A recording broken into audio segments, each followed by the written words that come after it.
இது Hyundai i10 கப்பா 2 BT engine. கஸ்டமரோட complaint கேட்டிங்கன்னா ஸ்டேரிங் டைட்டாக இருக்குது அப்படின்னு சொல்கிறாங்க. நம்ம செக் பண்ணி பார்த்துலாம். EPS வார்னிங் இண்டிகேஷன் லைட் எரியுது. அகைன் ஸ்டேரிங் டைட்டாக இருக்குது. ஸோ கஸ்டமர்கிட்ட கேட்கலாம். சார் இப்போ வந்து நீங்கள் ஒன்று சொன்னீங்க இல்லையா, மோட்டர் நீங்கள் மாற்றிருக்கீங்கன்னு. மோட்டர் தான் மாற்றுறீங்க? மாற்றிருக்கீங்க. பவர் ஸ்டேரிங் மோட்டர் இருக்கா நீங்கள் மாற்றுறது? இருக்குது. கொடுங்களேன் சார். கஸ்டமரு இதுதான் ஏற்கனவே வண்டியில் இருந்த மோட்ரு. இது வேறு ஒரு கேரேஜில் என்ன பண்ணியிருக்காரு அப்படின்னா, இந்த வண்டியில் உள்ள இந்த மோட்டரை எடுத்துகிட்டு ஒரு புது மோட்டரை எடுத்து வந்து வாங்கி வந்து போட்டிருக்காராம். எஸ், இந்த இதுதான் இப்போ இருக்கு இல்லையா, இப்போ நான் கை காட்டுறேன். இது வந்து புது மோட்ரு, பிராண்ட் நியூ மோட்ரு போட்டிருக்காரு. போட்டுமே ப்ராப்ளம் சால்வ் ஆகலை அப்படிங்கிறாரு. EPSஐ ஸ்கேன் பண்ணால் ஸ்கேன் ஆக மாட்டேங்குது.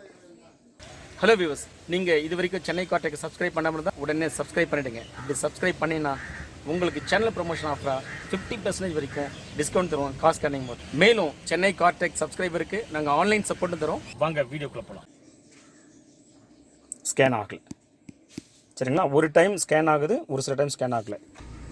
ஓகே, ஸ்கேன் ஆகலை.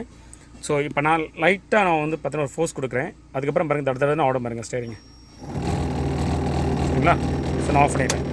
கிட்டத்தட்ட ஒரு 1 மினிட் ஓடும் இதே மாதிரி. ஸோ இந்த EPS கண்ட்ரோல் மாடல் தான் ஃபெயிலியர் சரிங்களா? இது பாருங்கள், இன்னும் முறை ஓடிட்டு பாருங்கள். ஸோ இதுதான் ப்ராப்ளம். ஸோ இதுக்கு முன்னாடி உள்ள கேரேஜில் என்ன பண்ணியிருக்காங்கன்னா, EPS கண்ட்ரோல் மாடல் ஃபெயிலியரை அவங்க மிஸ்டயக்னோஸ் பண்ணிவிட்டு மோட்டரை மாற்றிட்டுருக்காங்க. சரி, அதனால தான் ப்ராப்ளம் சால்வ் ஆகலை. நியூ EPSஐ வாங்கிட்டு வந்தாச்சு. அதே பார்ட் நம்பரில் வாங்கிட்டு வந்து போட்டு இப்போ வண்டி நம்ம ஸ்டார்ட் பண்ணிட்டோம். இப்போ பாருங்கள், EPS வார்னிங் இண்டிகேஷன் லைட்ஸ் இதில் கிடையாது பாருங்கள். அது போக ஸ்டேரிங்கும் ஃப்ரீயாக இருக்குது.